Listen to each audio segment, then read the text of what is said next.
Hello la Connect Team! Aujourd'hui, on va se retrouver pour une nouvelle vidéo. Et le sujet de cette vidéo, c'est de vous expliquer, en tout cas selon moi, pourquoi est-ce que la connexion animale n'est pas faite. Donc la connexion animale, elle n'est pas là pour dire à un animal comment il doit se comporter, ce qu'il doit faire, ce qu'il ne doit pas faire.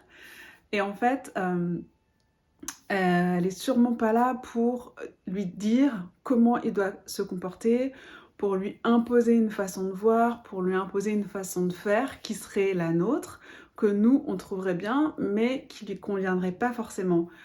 Par exemple, on n'est pas là pour lui imposer un comportement, et plutôt que d'imposer un comportement que nous, on aimerait qu'il ait, l'idée, c'est plutôt d'aller voir pourquoi il a ce comportement, parce que ce comportement, il a forcément une raison, comme pour nous les êtres humains.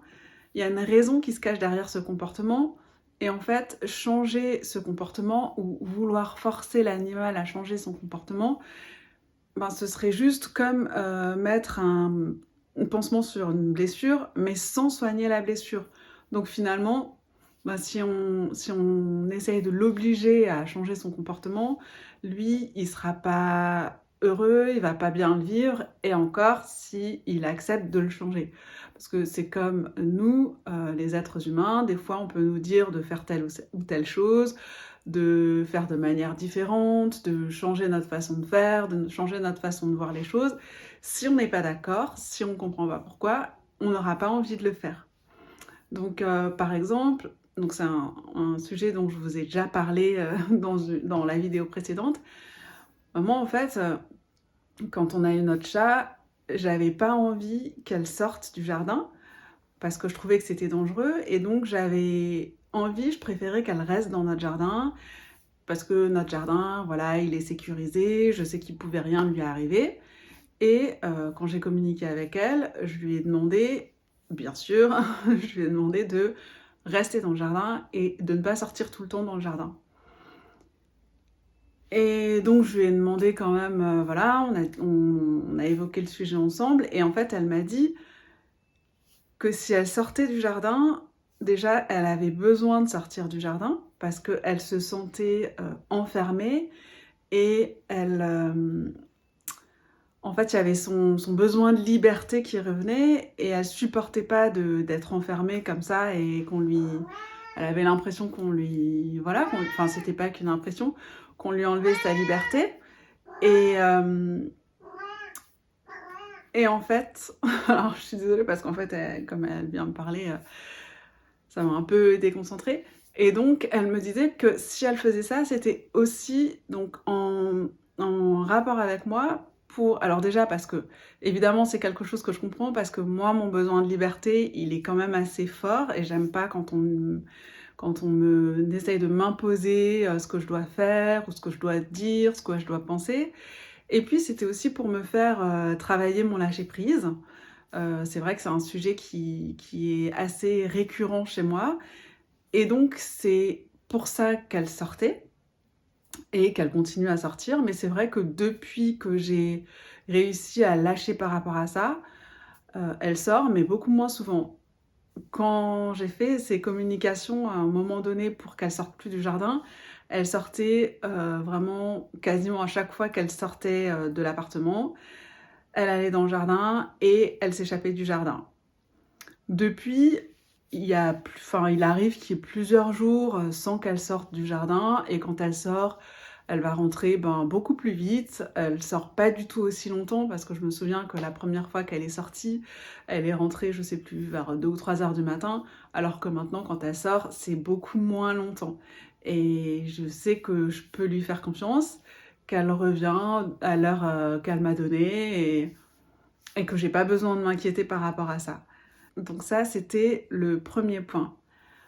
Ensuite, il peut arriver aussi qu'un animal ne veuille pas répondre à une question. Donc, la communication animale, c'est vrai qu'on peut poser des questions à l'animal. C'est pas sûr qu'il ait envie d'y répondre, et c'est pas sûr qu'il ait envie d'y répondre maintenant, ou alors c'est pas sûr qu'il ait envie de développer le sujet beaucoup à ce moment-là. Peut-être qu'il va répondre brièvement, mais qu'il n'aura pas envie de s'étendre beaucoup là-dessus, mais qu'il aura envie de parler d'autre chose, parce que c'est autre chose qui, à ce moment-là, lui tiendra à cœur et sur quoi il aura envie de s'exprimer. Donc en fait, c'est comme nous, hein, c'est comme les humains.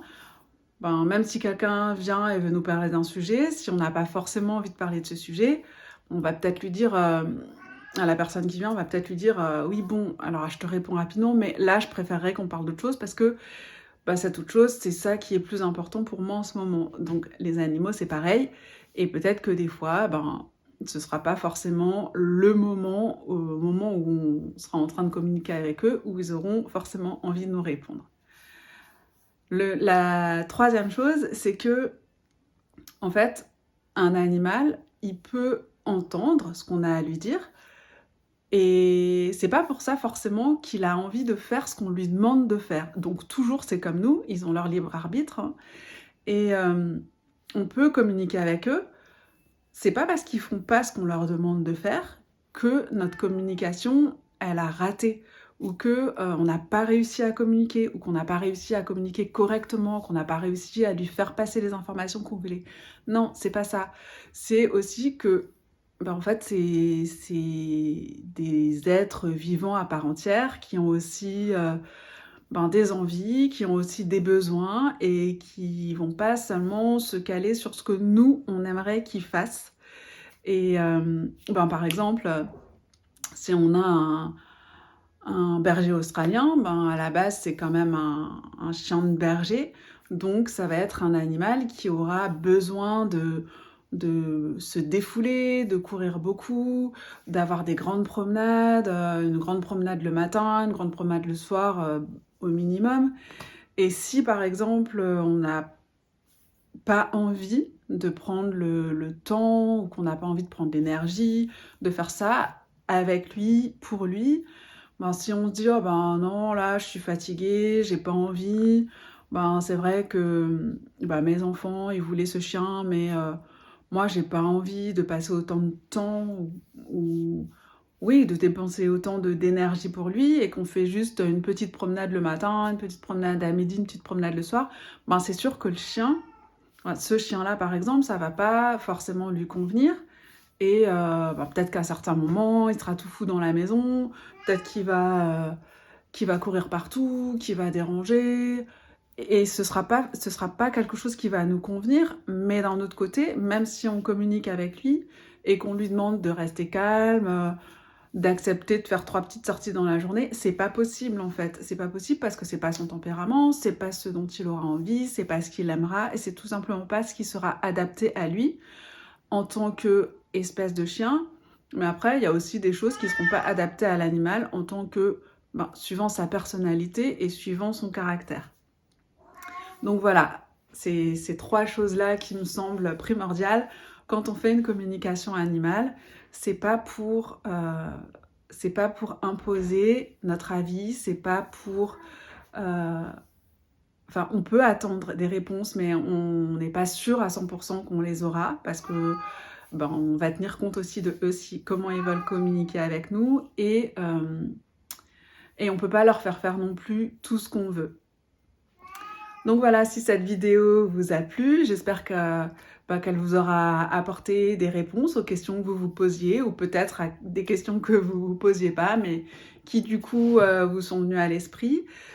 Si elle vous a plu, pensez bien à mettre un petit pouce en dessous de la vidéo, pensez à vous abonner, pensez à en parler autour de vous, pour que ce sujet soit de plus en plus répandu, qu'il y ait de plus en plus de monde qui connaisse la communication animale, qu'il y ait de plus en plus de monde qui ait envie de faire cette communication, de développer ça, et d'avoir un lien privilégié avec son animal ou avec les animaux qui sont autour de nous, qui nous entourent, que ce soit le nôtre ou les animaux qu'on peut rencontrer dans la nature, dans la rue, dans son jardin, et pour recevoir tous les messages qu'ils ont à nous apporter sur eux, sur nous, et aussi nous, pour pouvoir leur donner des messages, et pour pouvoir être à leur écoute et en même temps à notre écoute.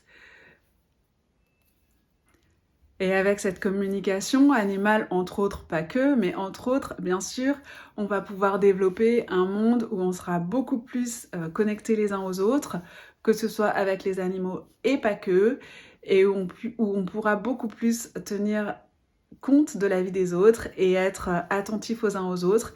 Bref, créer le monde qu'on a envie d'avoir. À très bientôt pour une prochaine vidéo. Bye!